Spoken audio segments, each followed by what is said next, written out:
नमस्कार, स्वागत है आप सबका राजनीति की इस अखाड़े में। मेरा नाम है अजय सेतिया। मित्रों, आप मानिए या ना मानिए, कुछ दिनों के बाद मान लेंगे। इस चुनाव में मोदी के जो मुद्दे हैं वो तो हैं ही, विपक्ष के जो मुद्दे हैं वो तो हैं ही। एक मुद्दा जनता का बन गया है और वह मुद्दा है भ्रष्टाचार।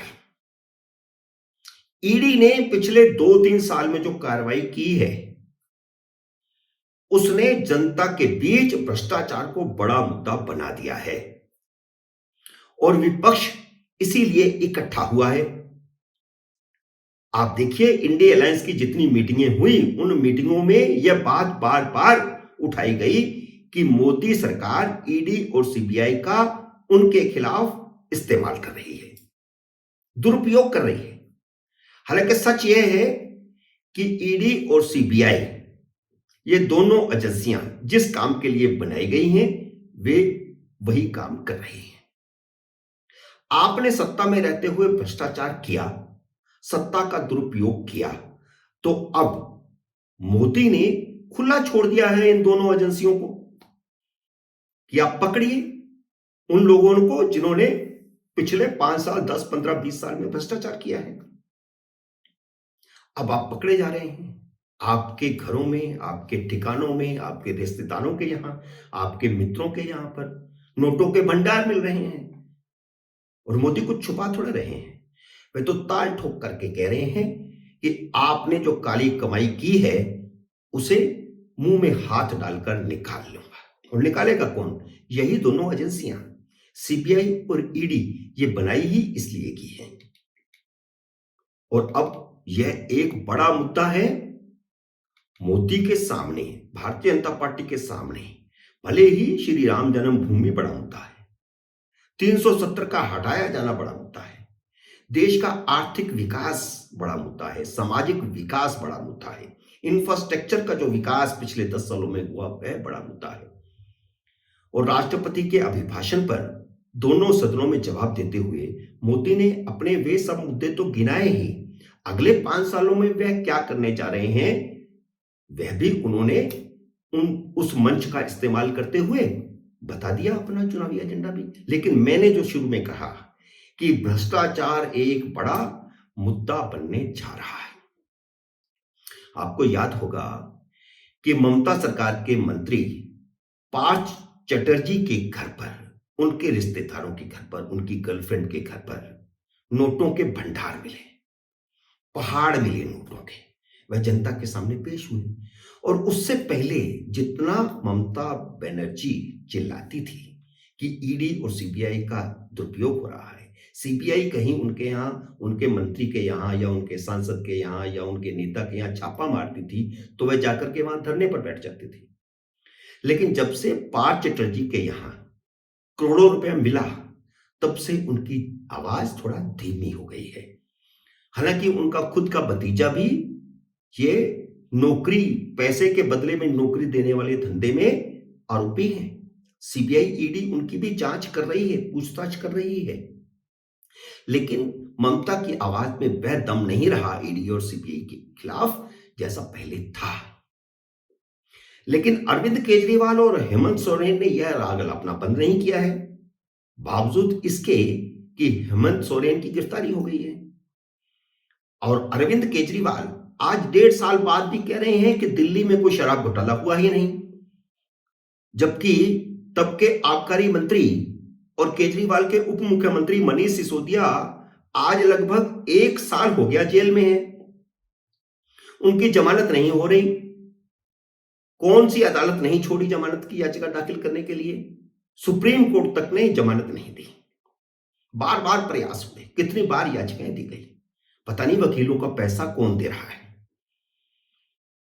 और संजय सिंह, आम आदमी पार्टी के सांसद, जो शराब घोटाले के किंग पिन बताए जा रहे हैं, उनकी भी जमानत नहीं हो रही। हाईकोर्ट ने अभी कल ही उनकी जमानत याचिका को अस्वीकार किया है। केजरीवाल 5 बार सम्मन के बाद भी ईडी के सामने पेश नहीं हुए और कह रहे हैं कि कोई शराब घोटाला हुआ ही नहीं, राजनीतिक दुरुपयोग हो रहा है ईडी का, उनको सम्मन गैर कानूनी है। आखिरकार ईडी कोर्ट चली गई। कोर्ट ने अब केजरीवाल को 17 फरवरी को सम्मन कर दिया है। अब कोर्ट के सामने उनको खुद पेश होना होगा। अब जो कोर्ट ने फैसला दिया है ना 17 फरवरी को उनको पेश होने का, उस फैसले को पढ़िए। ये जो केजरीवाल बार बार कह रहे हैं कि कोई शराब घोटाला नहीं हुआ, तो कोर्ट ने अपने उस फैसले में, जिस फैसले में 17 फरवरी को उन्हें कोर्ट में पेश होने को कहा गया है, उस फैसले में कोर्ट ने कहा है कि आप प्रस्तावित आरोपी हैं।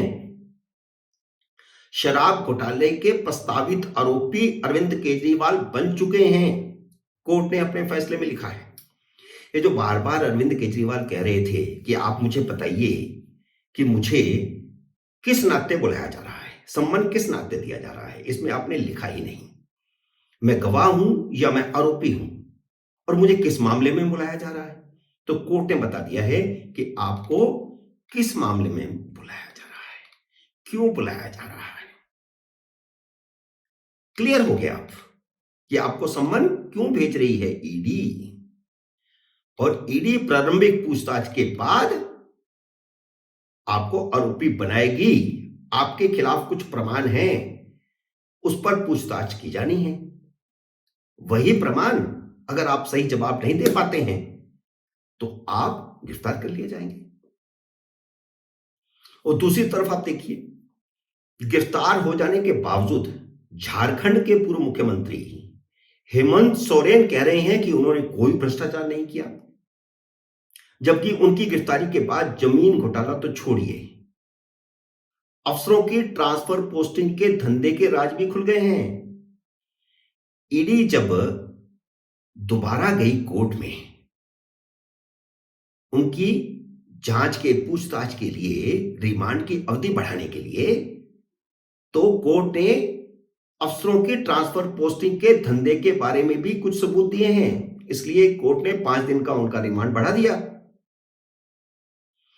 और जब वह अपनी गिरफ्तारी के बाद विश्वास मत पर वोटिंग के लिए झारखंड विधानसभा में गए, तो अपने भाषण में उन्होंने उन पर लगे गए सारे आरोपों का खंडन किया।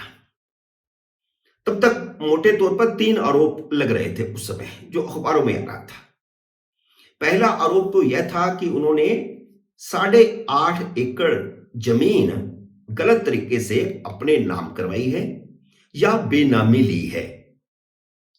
तो उन्होंने इसका खंडन किया। उन्होंने कहा कि मैंने गलत तरीके से अगर कोई जमीन खरीदी है, उसका कोई प्रमाण भारतीय जनता पार्टी के विधायकों के पास है तो वह सदन के पटल पर रखें, मैं राजनीति छोड़ दूंगा।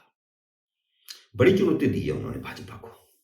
और दूसरी बात उन्होंने कही कि दिल्ली में छापे के दौरान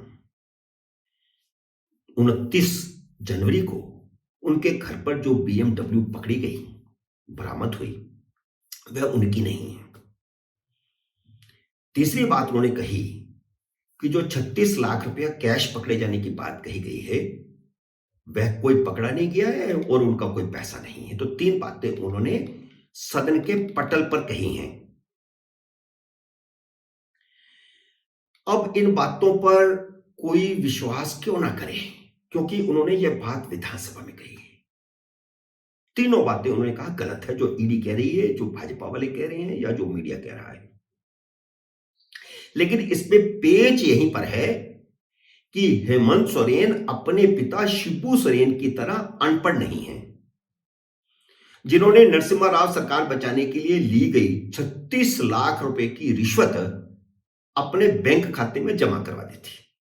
4 सांसदों को, झारखंड मुक्ति मोर्चा के 4 सांसदों को नरसिम्हा राव सरकार ने खरीदा था 36 लाख रुपए देकर के, और चारों सांसद बैंक में चले गए थे अपने अकाउंट में पैसा जमा करवाने के लिए। हेमंत पढ़े लिखे हैं, वे कोई भी चल अचल संपत्ति अपने नाम पर रजिस्टर्ड नहीं करवाएंगे, और उन्होंने नहीं करवाई, चाहे वह 8.5 एकड़ जमीन हो या फिर BMW कार हो। BMW कार का राज तो खुल गया है, जमीन का राज भी जल्द ही खुल जाएगा। हेमंत सोरेन के घर से बरामद कार कांग्रेस के सांसद धीरेन्द्र साहू की कंपनी, जो गुड़गांव में है, भगवान दास होल्डिंग लिमिटेड के नाम पर रजिस्टर है। धीरेन्द्र साहू के धंधे झारखंड, छत्तीसगढ़, उड़ीसा, हरियाणा और पता नहीं कहां कहां, सब जगह धंधे हैं। और ये वही धीरेन्द्र साहू हैं जिनके यहां छापों में 352 करोड़ रुपया नगद बरामद हुआ था। 10 दिन तक बैंकों के कर्मचारी मशीनों से नोट गिनते रह गए। 352 करोड़ रुपया। धीरेन्द्र साहू झारखंड मुक्ति मोर्चा के विधायकों के समर्थन से राज्यसभा के सांसद बने थे। तो क्या यह कार धीरेन्द्र साहू ने उन्हें गिफ्ट में दी थी, यानी राज्यसभा सांसदी के बदले BMW मिली थी? तो क्या राज्यसभा की सांसदी बेची गई थी? यह एक नया आरोप सामने आ रहा है। एक घोटाले की जांच से दूसरा घोटाला खुल रहा है। इसीलिए विपक्ष के नेता ईडी और सीबीआई की जांच से डरे हुए हैं। ईडी ने अब कांग्रेस के सांसद धीरेन्द्र साहू को भी तलब किया है। कांग्रेस उनसे पल्ला नहीं झाड़ सकती, क्योंकि धीरेन्द्र साहू को कांग्रेस इंदिरा गांधी के जमाने से सांसद बनाए हुए है। वह कई बार के सांसद हैं। बड़े बड़े नेताओं को बाहर निकाल दिया जाता है। गुलाम नबी आजाद को सांसदी नहीं मिली, आनंद शर्मा को सांसदी नहीं मिली, लेकिन धीरेन्द्र साहू को सांसदी मिल रही है। कांग्रेस झारखंड मुक्ति मोर्चा से मांग करके उनको सांसद बना रही है, विधायक मांग करके। और वह इंदिरा गांधी के जमाने से ही कांग्रेस के साथ जुड़े हुए हैं। चंदा लेते देने का यह सब धंधा उनका चल रहा है।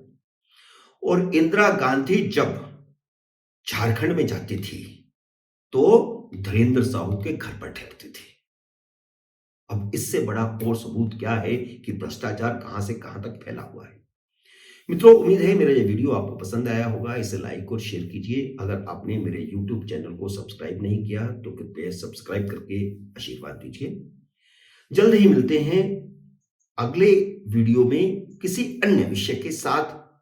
तब तक नमस्कार।